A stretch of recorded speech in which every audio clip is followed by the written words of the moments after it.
Good afternoon, everyone. Welcome to Ham Radio Basics Live, Season 3, Episode 45. Jason from Ham Radio 2.0 Rebroadcast. Everybody is in for a great treat today as I have on one of my favorite Ham Radio YouTubers, Jason from Ham Radio 2.0 in this rebroadcast. So without any further ado, let's roll that clip in its entirety. Welcome, everyone. This is Ham Radio Basics Live, and this is Season 1, Episode 4. We have very special guest, Jason from Ham Radio 2.0. Jason, how are you this evening? I'm doing good, Bill. How are you doing? Doing great. Doing absolutely great. It's a real pleasure to have you on. You're one of my ham radio heroes. Okay. Okay. That's good. But just want to spend some time tonight getting to, just some Q&A and just finding out some things. I know you said you started back with ham radio. When did you get started in it? I was first licensed in 1994. Oh, wow. So, Okay. Yeah, it was a long time ago. So I was going to say, because now what sparked your interest in it? Did you? Back then I was in college back then, and we a group of friends and I wanted to be able to communicate between our vehicles, and this was back when cell phones would charge you a fee for per minute during the day. And so one guy had an idea. He's like, let's get CBs. And our church at the time had some CBs, so we were kind of used to listening to them. And so we all put CBs in our car, and we ran around like that for a couple of years. And through the CB radio, I met a guy who was interested in ham radio. I think he had been a ham years prior and had let it lapse. And so he starts telling me about repeaters. I'm like, what's a repeater? And he explained how a repeater worked. And I'm like, wow, that'd be really cool if you could get a repeater on 11 meter AM for CB. But then we started listening to some scanners and listening to ham radio repeaters. I'm like, yeah, that FM sounds a lot better, obviously. So me and two or three other guys went and all studied together and got our license together. So that's kind of how it started. Cool. Very cool. One of the things, to me, and I think it's so important today is, with social media and technology and everything, I think it's YouTube. A lot of people just bash the daylights out of YouTube, but it's just absolutely fantastic, because I can tell you from your channel, from Josh, and several others, I've learned so much. I started out in 2014.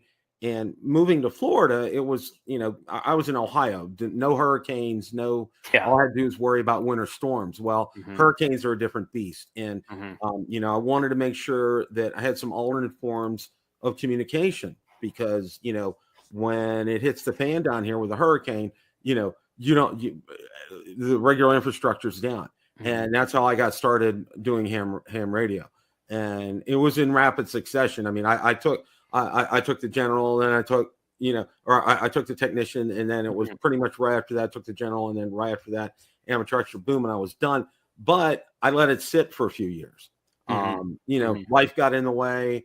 I was a newlywed. I got married, about 10 years ago, and, just a whole lot of stuff. But now things have settled down, and, the past couple of years, I've been able to focus on that. And I've really enjoyed it. And I've really enjoyed your channel. And, some of the things, one of the things I really like, Jason, is your commitment to education and doing that. How did you get started with the gentleman who you have on there who helps you out with that? I think that's fantastic.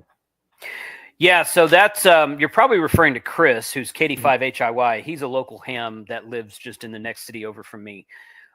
He and I have been members of the Hearst Amateur Radio Club for a number of years. In fact, when I kind of did the same thing. I got licensed and I used it for a couple of years, 2 or 3, 4 years, something like that. Then I dropped it. Then I picked it up again and dropped it.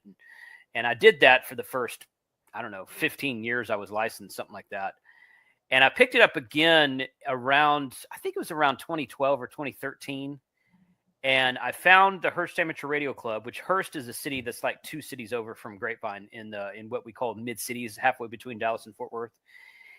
And I found that club, and I found the repeater, and got on the repeater one day, and I started talking to this guy, Noel, KF5SLK, who's actually one of my admins on the channel now. I've known him for a number of years. And I started coming to meetings, and I found out that they were doing classes for general upgrade, which at the time I was still a technician. I was a technician for like 18 years. And so I was like, okay, I'd never heard of such a class. When we went and studied, my friends and I went and studied together for our technician license. It was, we just studied out of a book. I think it was an ARRL book, and we didn't have any classes or anything. I didn't know about anything back then. Maybe they had them. I don't know. But this was the first time I had a class. So we went to the, myself and one or two other people I knew went to the Hearst Amateur Radio Club, went through their general class, and got our general upgrade through that. That was probably 2013-ish, something like that. And then I had to renew my license for the second time next year. I was kind of bummed that my upgrade didn't renew my license for me, but that's okay. And then it was sometimes about a year or so later after that I finally started YouTube, and I was already ingrained in the Hearst Club at that point in time. So the next time their class came up, I'm like, hey guys, would you mind if I recorded this? And they were like, yeah, sure. Why not? They didn't mind. Of course, my channel was brand new at the time. Nobody knew who I was. And I'm like, well, I'll promote the Hearst Club. So, fast forward several years later, the question pool expires every 4 years. I've now done the technician class with them twice, I think. We've got a new technician class. They've put together their slides for the new question pool that updated last year. They're going to be giving a class sometime in March, I think.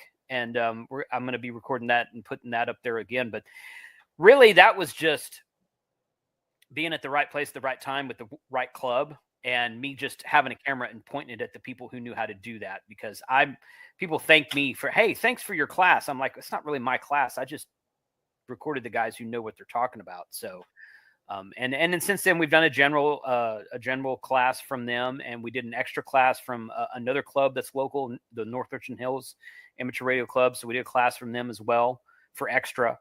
And those are some of my most popular. I've got 1,200 some odd videos on YouTube, and the technician and the general, they kind of flip back and forth. Honestly, the general class was more popular for a while, but right now the technician class is like the third most viewed video on my channel. So that's what people enjoy seeing. That not a lot of people have that available to them. They either don't have a club near them, or maybe they don't know they have a club near them, or the club near them doesn't offer classes or something like that. So I get a lot of feedback saying, hey, thanks for this, because I couldn't find anything locally to me. So it was good to have it on YouTube. Well, you really hit a real niche right there. And I think that's key. And I think when a lot of people can see it, I mean, there's the online, there's Ham Test, there's that Ham Prep, and some other ones, eHam, and they're all good and everything. And I don't say that, but having what you recorded on there, I think is fantastic, because it's not dry. It's real. You have a real person presenting it to you, and and telling you things. And it used to be, a lot of people would just go in and try to memorize answers. Yeah. And try to get that done. And you really can't do that. Now, one of the tests that I took, it was online, or, one of the study methods I did was online, and it was several years ago, but they rotated the questions in there, which I thought was great, because it prevented you from memorizing things. Okay. You really had to know things. Okay. It just wasn't, picking A, B, C, D, or E, you really had to get in there and know that.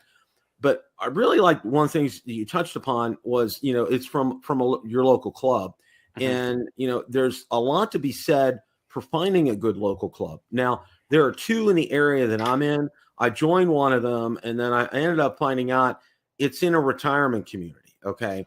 And the average age there, let's say they're probably I'm 65. They're probably some of the younger people are 75. Okay. All right. Okay. So, but then there's another one that's about 15, 20 miles away. Average age is probably about my age, 60, 65. And they seem to be real active. They have a great website out there, which I think is good. They keep that updated. You can actually get a membership online. You don't have to present, mail a paper or anything. So they're with it. And I think that's so good. But one of the things that I think I've seen a lot of people get frustrated about is, wanting to get, involved with a club, but yet they don't have one near them, you know? Right. That's just, Yeah, exactly. Yeah, that's the feedback I've received. Because I did a video a while back. I before I started YouTube, I made a semi halfway effort attempt at running a blog, and I would put up blog posts, and I get some feedback on it kind of here and there. I'm not a very good writer, I don't think, but anyway, one of the blog posts I wrote was, "Now you've got your ham radio license," or "So you got your ham radio license. Now what?" That was the title of the blog, and I made that into a video several years later. And one of the things I said was join a ham club, join a ham radio club, just Google, or Yahoo at the time, maybe. It wasn't that long ago. I think I said Google, but just search for whatever your city or county name is, and just search for ham radio club after it, or amateur radio club. So City of Grapevine Amateur Radio Club, City of Dallas Amateur Radio Club, something like that. And I said, do that. But I got a lot of feedback on that video saying, I've done that and there's nothing out here. Or, and this one kind of irritated me, or, they said, "Oh yeah, we've got a club here." I went there and I started asking questions, and they said that, a couple people said, "Oh, since I didn't know CW, I wasn't a real ham and I didn't feel welcome there," or something stupid like that. So I'm just like, that's just, in Dallas, Fort Worth, there are a lot of really good ham clubs in DFW, North Texas. And I've been privileged to, and I've attended most of those meetings, or most of the clubs. I'll go to meetings every now and then just for some of them. And I guess I didn't realize it at the time, but I guess I'm just kind of privileged to have so many good ham clubs near me, because I kind of have my pick of where I want to go. But it's sad to see that that not everyone has that. So I've talked about this for a couple of years. We're actually working on creating some sort of virtual club that we'll have online meetings on Zoom and just kind of welcome anybody who wants to join like a virtual club, and just, monthly meetings. We'll get together and do POTA and stuff like that. So eventually someday I'm going to actually get the bow tied on that, and we'll see. Yeah, I think that would be a great idea, because there's so many guys out there who, and one of the things that really gets me really torqued off is I'll go out to some of the groups on Facebook, and there's some people that ask some really basic questions.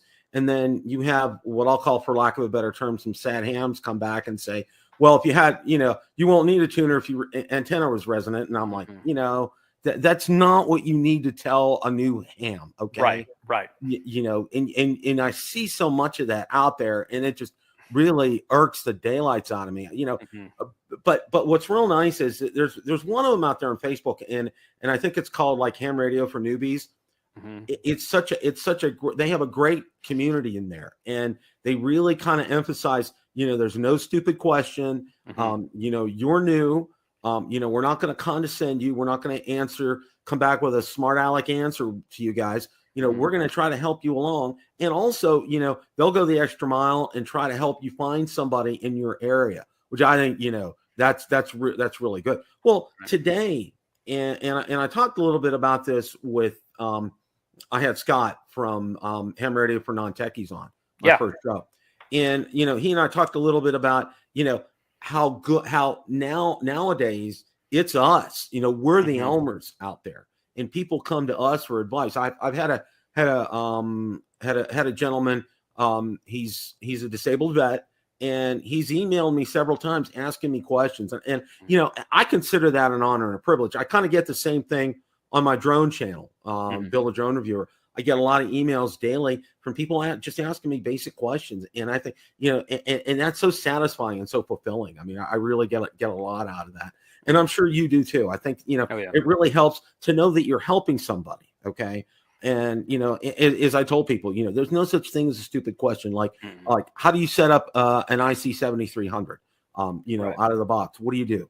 When you get a hand talkie, okay, programming it, how should I program it? Should I use Chirp? Should I buy the other software? It's these kind of things that really help people get comfortable and really embrace ham radio. That's absolutely. Yeah. I mean, some of the talk about sad hams. Some of the sad hams are like, the internet's killing ham radio, or YouTube's killing ham radio, or Facebook or Twitter or whatever. I've heard that a bunch, and I still maintain that nothing's killing ham radio, because if you look at the numbers, they're still going up, and they've been going up since 2006, which is the year they dropped the last CW Morse code requirement for testing. They got a really good shot in the arm at COVID, of course, but they were on an upward trend for, a decade and a half before COVID got here. So, ham radio is not dying. But if it were to ever kind of go towards a downward trend, my opinion would be it's all the bickering between current hams, and it's all the unwelcoming hams to new people that would actually kill that long before social media, YouTube, or anything else does. So I'm like, all the people that just want to complain about something, I mean, they're the problem. So YouTube's not the problem. They are. Well, I know you just came back from HamCation, which is always a treat. And I know you saw a bunch of guys out there, and I can see from the pictures you guys had a great time as usual. So, got to ask you, did you pick up anything? Yes. Yeah, I did. Actually, I think you can see it right here. I got from Whiskey 2 Hotel Victor Hotel. I'm currently putting this together, but I don't have it done yet. It's an IC705 Go kit. Oh, wow. And the 705 goes in there. The tuner goes behind it. There's a place for a battery at the top. That's a Baofeng. That blue thing on the top is a Baofeng. It has this bag that it goes in. It's got power poles on the front, so you can charge from another battery, put a bigger, longer battery. It's got a USB-B connector on the front so that you can plug it into plug the digital modes into a computer and use the same cable that the IC7300 uses. Wow. So it's got a lot of stuff awesome. like that. So this is pretty cool, and some people said, well, that takes your 705 and makes it to where it's not as portable anymore. And I'm like, well, yeah, but I don't care, because the 705 to me is not very portable. It's a little bit too fragile to be portable. That's That's a topic. Yeah. I mean, we had a long debate about that at HamCation. I'm like, well, if that's what you want to pack in your backpack and hike up a mountain with, fine. But I'm afraid of damaging something. I'm taking my KX3 if I'm hiking up a mountain. So yeah, I mean, you want something small, portable, light, that kind of thing. Yeah, right. Yeah. So I got that. I got a what else did I get? I got something else. I can't remember right now. I picked up that 818 we were talking about before the stream started. I got the display model. The last radio that Gigaparts had, they sold me their display model, and then a week later, they had them in stock again for like a day. So I mean, I'm like, all right. They give me a discount because it was an open box, so I'm like, oh, good. It looks brand new. I don't care. It's fine. Yeah, but, there's nothing wrong. There's nothing wrong with that. Yeah. One of the questions I wanted to ask you, and I know you put a really good video on it, is the IC905. In my impressions, just to let you know, right off the bat, it's going to set you back some good coin. Not only for the radio, but getting the antennas set up for that. My whole thing with that, and I've talked to several other guys, is, do you have a good microwave community in the area in which you live in? Okay. Right. Because if you don't, then the whole concept behind the radio, and I read something and it was translated from Japanese to English, which is it's never really that accurate, but it was really kind of made more for Japan because microwave is pretty big over there. Just wanted to hear your thoughts about that, Jason. What do you think about that?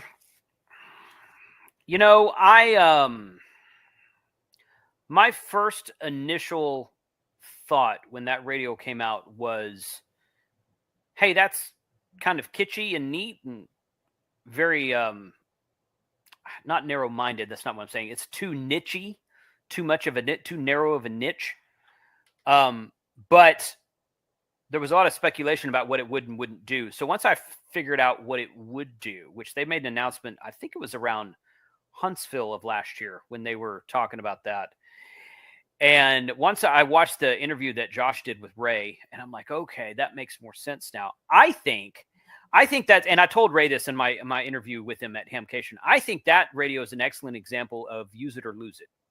So we're always talking about how if we don't use our bands, we're going to lose them, like the 220 band, the 900 megahertz band, microwave bands. We lost the 3.3 gigahertz band, or at least part of it, I think. which we had some Arden stuff on that band a while back. I don't remember if we lost the whole thing or just part of it, but somebody can correct me if you want to. But it's I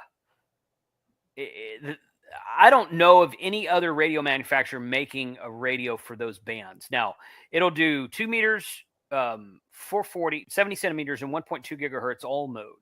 Okay, so it already does all mode.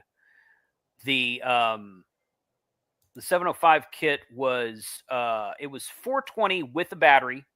When I walked by his table, he was out of battery, so I went and bought my own battery. He sold it for $370 without the battery. So I've never seen I've never seen a non-homebrew radio that'll do 2.4 and 5 gigahertz. So this one will do 2.4 or 5 gigahertz, and with an add-on, it will do 10 gigahertz. There's guys who are doing this. They have these elaborate microwave dish setups. I attended the Microwave Update Conference, and that was in Dallas 2 or 3 years ago. And those guys have some really wicked, cool looking setups that they drive up to a mountain. they don't backpack that stuff in, but they drive it up to a mountain, and it's like, man, you guys are like, we get accused of talking to aliens when we have an antenna in the air at a park. These guys are like really talking to aliens out here. It looks like they are. So, and I'm just like, you know what? The fact that ICOM has taken a hold of that market and done something from it, I think that's awesome. I mean, I think that's really cool. So I think it's a great example of use it or lose it. I think that, yeah, it's going to be, I don't know how much it's going to be. Ray said he didn't even know how much it was going to be. I'm guessing somewhere between high twos, just south of $3,000 is what I'm guessing. I have no idea. Total, no insider information, no special privileges here. I'm totally guessing. But some people will buy it. Some people will use it. Some people will get on the air on those bands. And I think it's going to create a buzz, and you can either save sell a couple of old radios. I've got 2 or 3 Raspberry Pi 4s. I might try to trade for one of those things. We'll see how that goes. But that was a joke about how expensive those are right now. But I try to make jokes sometimes. They don't work. But no, I mean, you can sell a couple radios and get one, or you can build your own microwave, and that's been true for a long time. Build your own microwave setup, and I think it's going to be a fun part of the hobby that I have not experienced before, and that it's going to get more people interested in that side of the hobby where they haven't been there before. So I think it's a good thing.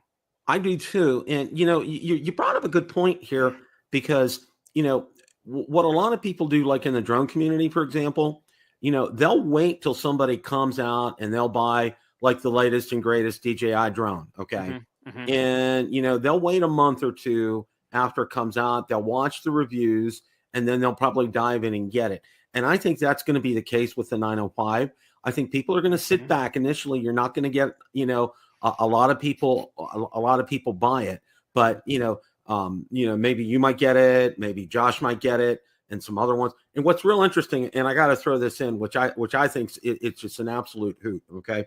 Mm-hmm. For example, the drone manufacturer DJI, what they do is they will send to a YouTube reviewer a drone ahead of the release. Now they have to sign a, confidentiality agreement, right, and all that. And then the day it gets released, they get to throw their videos out there, and then, they get God number of views. But the thing is with that is DJI lets them keep this. Okay. And then I got a real awakening a couple of years ago when I was watching you guys, and I don't know if it was you or Josh or somebody. So yeah, I'm taking it back to Ham Radio Outlet. And I'm like, what?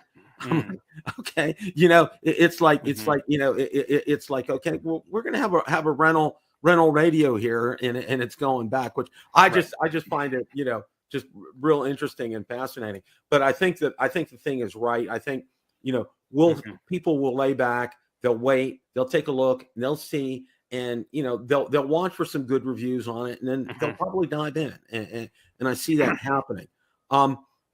One of the other things that I have been just absolutely curious about is the IC 7100, because it was another one of those that, when people were saying it's getting scarce and they're going to shut it down, and then boom, it just flew off the shelves.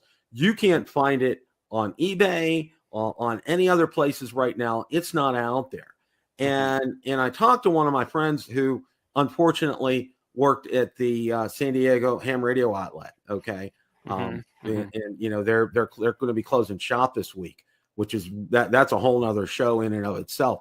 But he was kind of giving me the clue that maybe June, July this year that ICOM's going to get that back, because again, this is probably due to the parts shortage, the whole thing with, buying cars and the chips and all that. What are your thoughts on that? I think you're right. It says on several websites, it's like delayed production time or something like that. I asked Gigaparts about it, and Gigaparts is like, we've received no information about that radio being discontinued at all. And then I think I asked Ray about it at HamCation, and I can't remember what he told me right now, but I could be wrong about this, but I'm pretty sure Ray told me that no, it's not been discontinued and it's coming back. I hope I'm not misquoting him, but yeah. So, but at least the retailers say that it's not been discontinued. It's just been short on getting parts in, so they're delayed in manufacturing. Now, I heard that 7300 was kind of the same way. In fact, if you notice, the 7300 is almost back to where it was when it was brand new. The price the price is almost back to where it was when it was brand new. On Black Friday of 2019, at the end of 2019, before COVID hit and the Japan factory fire and all these shortages that we have now, that radio was going brand new for like $890. IC 7300 brand new, Black Friday special, $890, something like that. And now it's back, and it was $14.99 when they were released at Dayton in 2013 or 14, whatever year that was. I don't even remember. I was there, but I don't remember which year it was. And they were $14.99, and ICOM's like, they asked all the retailers, please don't discount this. It's brand new. Just sell it for $14.99. And everybody sold out of them. So I don't know what the cost on it was necessarily, but I know that there were no discounts back then. So that radio dropped in almost half price, and now it's back up to like $1,400 or whatever it is right now. It might have kind of settled, but yeah, and that's due to part shortages as well. Yeah, because it's just all about supply and demand. How many radios can you build, and how many can you, everybody wants one. So, and everybody thinks that, oh, well, I'll get one someday. But then just like the FT-818 we were talking about before the stream started, we can't get one. It's being discontinued. We can't get one anymore. Okay. And now the HRO in Texas told me that they had 65 in stock when John Crook made that announcement on the Yaesu Facebook page, and they sold all 65 of those in about 90 minutes. He's like, we sell like one a week, maybe, because that radio is like 10, 12 years old. It's not new. There's nothing fancy about it. It's 6 watts. I'm not trying to dog it, but you've got a lot better. You got a lot newer options for if you want a QRP rig than the FT-818. But I tell you what, when they announced it was going away, boom, everybody wanted one. So, oh yeah. Well, I just picked up an 891. Okay. About 3 weeks ago. I haven't unboxed it yet because work has been. I'm spending 45, 50 hours a week at work now. I work in IT, and it's just been crazy right now. Yeah. But the big thing is for me, I went back out just for grins and giggles to look at. I got it from DX Engineering. They're on back order until April right now. Somebody showed that. I think I saw a Facebook post about that earlier. They're like, wow, April, sheesh. But yeah, I don't know. Yeah. Which and it doesn't surprise me. And the whole thing right now, and I know some other guys have done some videos on, the whole thing about supply and demand and things like that. And, what I say is just number one, and we talk about this in the drone community, enjoy what you have right now. Okay. Save your piggy bank for when it comes out. And if you can put a deposit down, do it. Just be aware it may take a while. And that's why talk about patience. And, I know one of the things that has piqued my interest is a KX3. And, and I'm looking as far as build times. And somebody told me first person told me 12 weeks. Okay. And then another person told me probably more like about 20 weeks. Okay. And that's a conservative estimate. All right. But, it's one of those things that everybody has said it's worth the wait. Yes, I would agree with that. Yeah. KX3 is a fantastic radio. And because, I've heard a lot of people talk about, and I know T.O. loves his Yaesu 6100. All right. and that's I don't know. He was kind of bad mouthing it at HamCation. I think he's kind of over that radio, but yeah, well, early on, he was just like over it with the firmware updates and everything. And I think that's the thing, Yaesu has a good thing there, but I think it's half baked. Okay. Right. And it's like one of those things you keep waiting for firmware updates for that. And it's like, okay, well, and I'll give you an example from my drone experience. Okay. I had an Autel X-Star Premium. All right. And it looked like the Phantom. It was a big orange pumpkin. All right. Well, the thing that killed that was everybody was waiting for firmware updates and they never came out with that. And it just, level set the drone, and I think people's frustrations, like with the 6100 is, is these firmware updates and the lack of things. But, is it a good price? Yeah. But, there's some trade-offs there. It's like right away. Julian OH8, he's the expatriate. He said, first thing when you get that radio, toss the mic in the garbage can. He says it's a piece of trash. But getting a good QRP and see, I had so many people ask me about what is a QRP radio that you would recommend? Okay. And my first question is, how much money do you want to spend? Literally. Okay. Because you can get a 705. All right. You can get a KX3. Okay. You can get the Lab 599. All right. But, again, it's how much money do you want to spend and, what you're going to get back in return for that. And, one of the things for me is, and I tell people, are you patient? Can you wait? Because if you can wait for a KX3 because it's worth it. Okay. But if you can't, look at something like a 705 because almost everybody has those in stock right now. Yep. I think that I'm not big on QRP. I don't really enjoy it that much. You wouldn't know that because I have one of every model of QRP radio that's out there, or almost anyway. So for me, my question always is, what are you going to do with it? I mean, the question about how much do you have to spend is also a very good question. But I always ask them, well, what are you going to do with it? I mean, so if you're going to use it at home, then no. Don't, go get 100 watts. If you're going to use it in the car, go get 100 watts. If you're going to backpack with it, yeah, KX3 is going to be KX3 or the Lab 599 is going to be a better choice in my opinion. The 6100 and the 705 are a little bit too fragile for that, I think. Yeah, and I agree. And one of the things, I talked to a good Elmer, and when I first really got started out, and one of the things that he told me was, he said, QRP, he said, wait. He said, don't even think about it. And it's so right, because I see a lot of guys out there, their eyes get big as silver dollars, and they're like, oh yeah, I can get this radio. And I'm like, time out, guys. Okay. Because, try getting like, and you know what I always suggest? If you're going to spend that kind of money, get a 7300. All right. Right. Because you're going to have something, you're going to punch through. You're going to make contacts with that. Okay. You are going to get, and this is the thing. And I've heard, and I've had several Elmers tell me this is, you get a QRP radio, it may frustrate you enough that you may leave the hobby altogether. Right. Correct. Yep. Yeah, I record.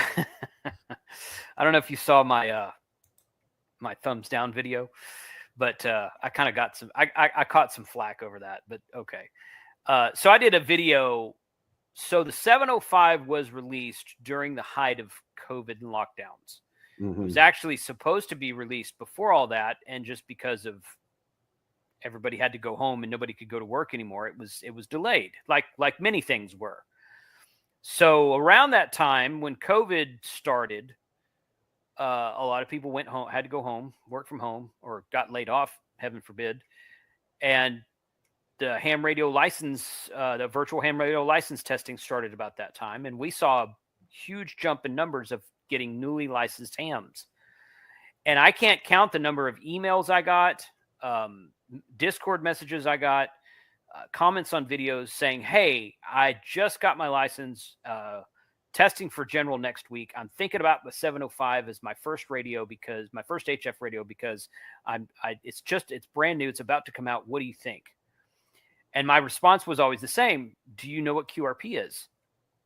Well, no, I haven't learned okay. Do you know what low power HF is? And they're like, well, and you could tell they didn't know. I'm like, don't get that radio. There's nothing wrong with the QRP radio if you understand what it is. I'm like, literally when the 705 came out, the IC7100 did everything, all the same stuff, no tuner, built-in sound card, all the same bands, all the same modes, except 7100 has D-Star and the 705 doesn't. Wait a minute. Yeah, it does. Never mind. Doesn't it? I can't even remember. Yeah, it does. It has. D-Star. Yeah. So all the same bands and modes. I get confused. All the same bands and modes, all the same features, half the price. The 7100 was at the time is 100 watts for half the price of the 705. And I'm like, if you want, but I want 2 meter 440, get the 7100. I just want HF, get the 7300. 7300 is like $300 or $400 cheaper than the 705 at that point in time. So it was like, understand what you're buying, understand what low power is, understand what 10 watts is. Because like you said, a brand new licensed ham that goes out, sets it up in his car, tries to, work some DX station or somebody calling CQ POTA, or tries to go out to do a POTA, doesn't understand that he's only pushing 10 watts with an external battery. Or maybe doesn't understand. Maybe he understands he has 10 watts, but he doesn't understand the 7100 has 100 watts. It's frustrating. It's frustrating. It's a nice challenge. Right. It's a nice challenge for people like you and I. Right. Exactly. But it's frustrating if you don't understand what's going on. So I think the 705 is a great radio, just once you understand what it is. Exactly. Okay. So, it is. And, that's one of the things that I tell people is, after you've got some, seasoning behind you, and one of the other things that I like to tell people, Jason, and I've kind of had this drilled into me is, everybody's ready to key that mic. Okay. And you know what I tell people? Put that mic down, listen, right. And listen. Okay. Because, you're not going to learn from keying your mic. You're going to learn from listening. Okay.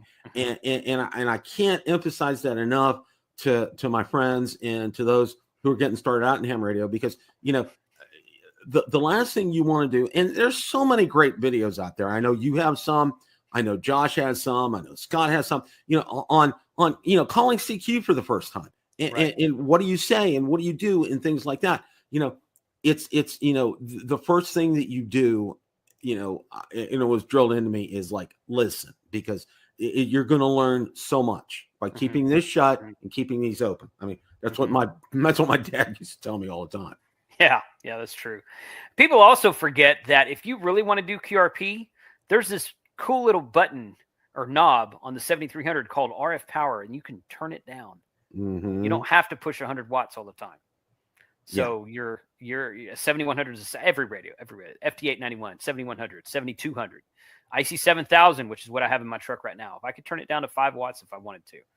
So if you really want to do QRP, you can. You don't have to push 100 watts all the time. Oh yeah. But my big thing was just always trying to educate people on what the differences were between all these things, and just making sure you got, because we don't want people to get interested in the hobby and then make a bad decision on buying a radio because they don't understand the nuances of that radio, and then get frustrated and leave the hobby. We don't want to. We want to try to Elmer people as much as we can. Exactly. What piece of equipment do you want that you don't have? And I know that's a loaded question for you, because you seem to have just about everything. But what one thing don't you have that you want to get? I would say it's a toss-up between a Flex 6600, which I have a 6400, and at the time, I had opportunity to get a discount on a 6600, but I just didn't have the money at the time. Love my 6400, but the 6600 has a few more features on it. It would either be that or one of the new K4s from Elecraft. Probably. Yeah, And those K4s probably the K4 only because I already have a Flex. But so yeah, one of those two items is probably, and they're both of those are a few $1,000s, and that's why I don't have one yet. Yeah. Oh yeah. I hear that, and be it's honest like, here. I like to stay, I like my wife, and I like staying married. So, Right. Yes. Yeah, that too. Yeah. and I don't like sleeping on the couch. So, No, those all add up real quickly as far as that's concerned. It's going to happen sooner rather than later. Dayton's coming up around the corner. And, now as far as getting up there, are you going to drive up to Dayton? Yep. Okay. Mm-hmm. Yeah, so Xenia Fairground, or what they call Green County Fairgrounds in Xenia, they have, I don't know, 75, 85, something like that RV spots, which is small potatoes compared to all the people that we bring to Dayton. I think we really surprised them the first time we had Hamvention there. But they only have like 75 or 85 RV spots for that whole fairgrounds. And 10 or 20 of those are taken up by Hamvention staff. So when the first year we went out there, I was asking them about that. And they're like, well, you have to get on a waiting list. And then once someone drops off, you'll get a call, and then you get first right of refusal every year after that. I'm like, okay. So I got on this waiting list, and like the first year they had Hamvention in Xenia. They called me and said, we have a spot. Do you want it? And I said, yes. That was in, I think, January of 2020. So I bought and paid for a spot in January of 2020. I didn't get to use it until last year because they canceled Hamvention for 2 years in a row. So I have an RV spot that I have first right of refusal on. Good. And I've already reserved it and paid for it for this year. So we're driving out there. It's about a 15-hour drive for us from North Texas. So we're driving out there. We're going to leave on Tuesday and drive probably 2/3 of the way and camp in a state park that night. And then get up Wednesday morning, drive the rest of the way, be there around midday on Wednesday. We did that last year. I typically do lunchtime live streams at noon local time on my channel on Wednesdays. And we just happened to get there around noon.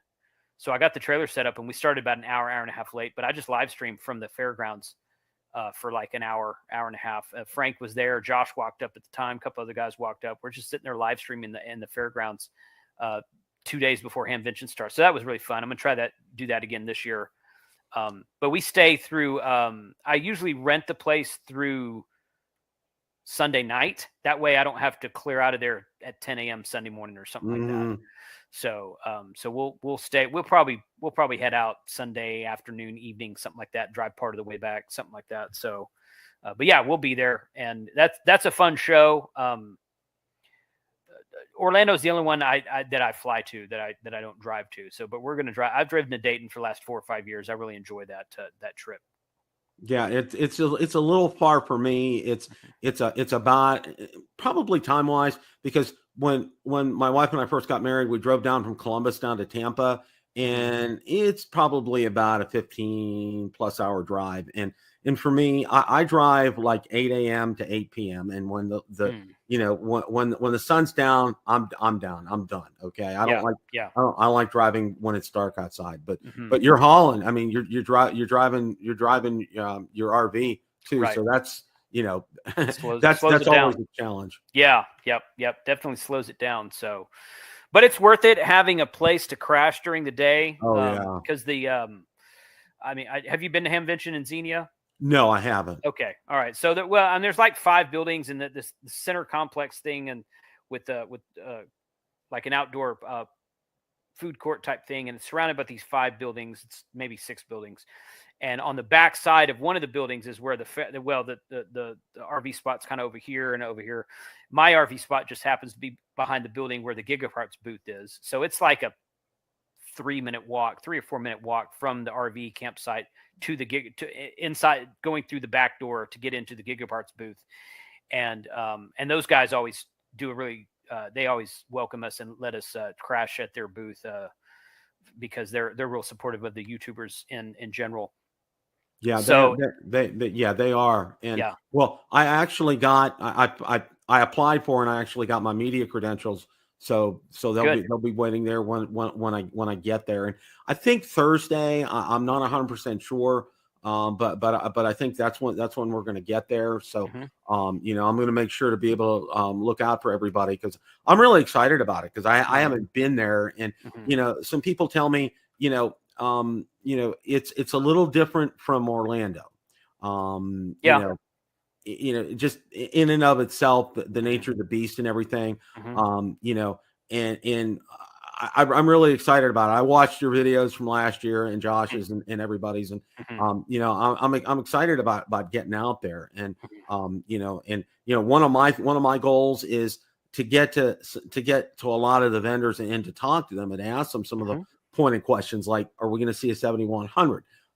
You know, and those kind of things. So I'm really kind of looking forward to that, and to meeting everybody, because I know I've leveraged my YouTube skills from, now my other channel. I have about 12,000, 13,000 subscribers on my drone channel. And, you know, and I'm not big by any means, but I'm not small.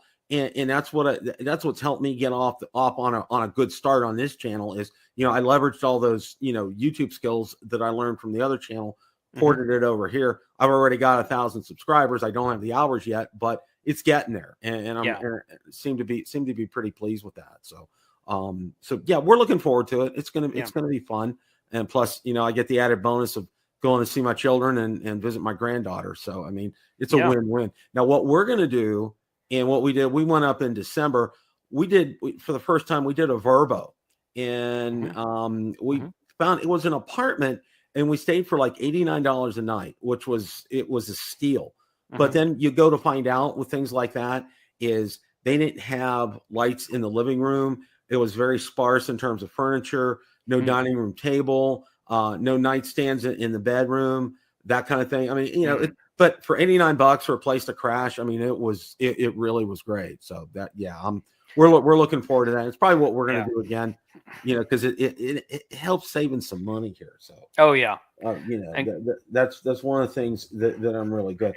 One of the other things I really like about what you do, Jason, and you do everything and you do it well. But one of the things I really like is you stay on top of, you know, when things are on sale, you get information out there to everybody to be able to do that. I just think that's fantastic, because I know you do some lunchtime live streams and some other ones, and you'll come out and you'll tell us about these sales. And I think that's fantastic. I think that's a great thing that you do. Yeah. Thanks. Yeah. That kind of started a few years back when I was doing week of Black Friday sales, and those seemed to be popular and people seem to like that kind of stuff. So I was like, well, people run sales throughout the rest of the year too, so let's just try it once a week. And I did that for two or 3 years, every Friday.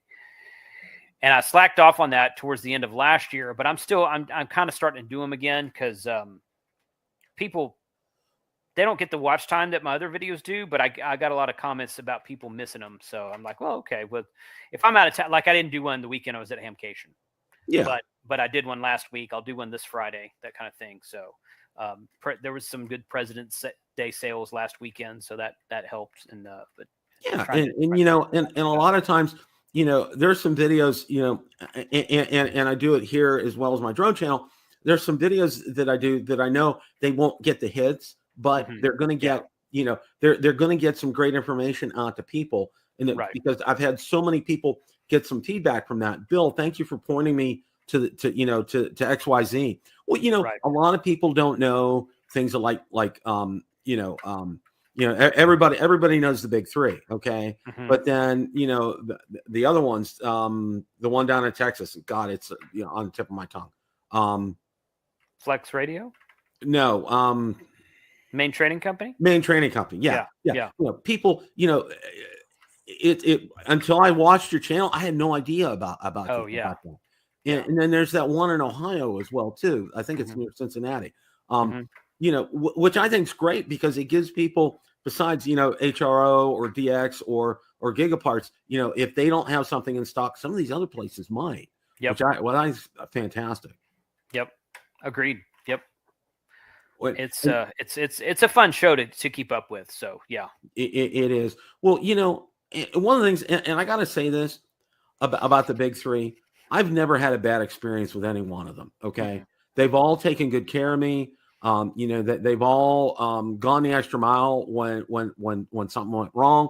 You know, and I've really appreciated that. They've done a good job. And well, for me, probably the one where I can get things probably the fastest is probably Gigaparts because of where I'm located in Florida. Because usually from HRO, I'll probably now sometimes they have a store outside of Orlando. Right. But, you know, it doesn't necessarily mean that they're going to have what I want in stock. A lot of times when I order from HRO, I'll get it from Virginia, okay, or Atlanta. Okay. But, you know, more often than not, you know, it's going to come from Virginia. But for Gigaparts, you know, it's a hop, skip, and a jump over for us. Now, you know, I'm actually considering Huntsville, and I think that would be one where we would drive because that's a manageable drive for us in Florida. To get up there. That's not crazy like getting up to Ohio. I mean, I think that's something we could probably do maybe in about 8 hours, about a day. So, you know, that's kind of on my radar too. Everybody has had really good things to say about Huntsville. How have you liked it? That's probably the funnest show that I've been to in the last couple of years.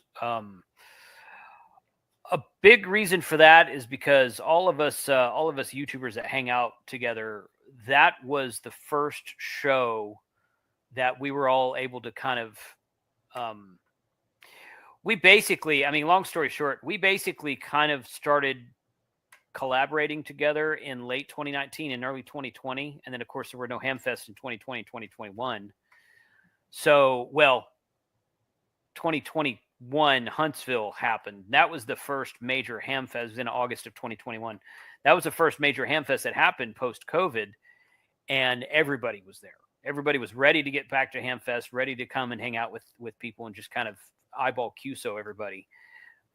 So, and a lot of the people we'd been collaborating with over Zoom for the last year and a half, we all got together as a meetup, and we're like, this is really cool to just kind of all hang out together and do stuff and you know, go do a POTA or something like that together. So, but and then we pretty much continued that tradition in 2022. We all met back up there, and then we're planning on doing that again this year. So it's not the largest show. They don't have the showings that the other two, that HamCation and HamVention do, but it's definitely a fun show. It's cool because the camping RV spot is on a mountain, Montesano Mountain with Montesano State Park, which is a POTA spot. So we just, after the event every day, we just go back to the campsite and activate POTA the whole time. So it's kind of like a twofer. You get to go to a HamFest and you get to go do POTA all weekend long. So it's a fun show. I really recommend that one to anybody who's interested. I mean, if it's possible to get to for you, it's not too far of a drive or not too expensive of a flight, I recommend everybody go to that one. Yeah, that really sounds like a lot of fun. Well, you know, one of the things, you know, I asked you the question, you know, what do you want to get? You know, if you had the opportunity, I'd love to get a KX3, but one of the things that I'm actually thinking about is getting a box like you did with the 705, but doing that for like the 891. I think that would, you know, and I've kind of seen some of them out there. And I'm kind of like, you know, just kind of like going around and seeing what I can do, you know, and trying to work, getting a tuner in it, and you know, and all that kind of good stuff. So I'm kind of like in the looking stages right now. But that's a lot more doable for me than a KX3 right now, because that's a little out of my price range, and plus I want to save money for going up to Dayton and traveling and so forth. So gotta do that. So. Jason, I really want to thank you for spending some time with us tonight. It was absolutely awesome. You know, if you've been asleep for years and you're a ham radio guy and you don't know about Jason's channel, shame on you, but there is a link in the description. Okay. It's Ham Radio 2.0. Jason does a great job, and you know, he's a great ambassador for our hobby, and you know, and one of the other things that I want to say before we absolutely close out is one of the things that I found with, you know, the YouTubers on ham radio, there's a lot of cooperation, and I think that's fantastic. And I want to specifically thank you, Jason, for when I first got started out and you know, in getting me acclimated to the schedule and other things and other questions, because behind the scenes, Jason's been there and has answered a lot of questions for me before I even got started. And I really got to thank you for that. You do a great job, and just keep up the great work. That's all I got to say. Well, thanks a lot. I appreciate you saying that. And I'm glad to see that your show's growing, and look forward to seeing who else you bring on to interview soon. Yeah, I've got some other ones lined up. I just need to get them hepped up. So Jason, thanks again. And everyone, remember, it's a great day to QSO. 7 3s, everybody. Take care.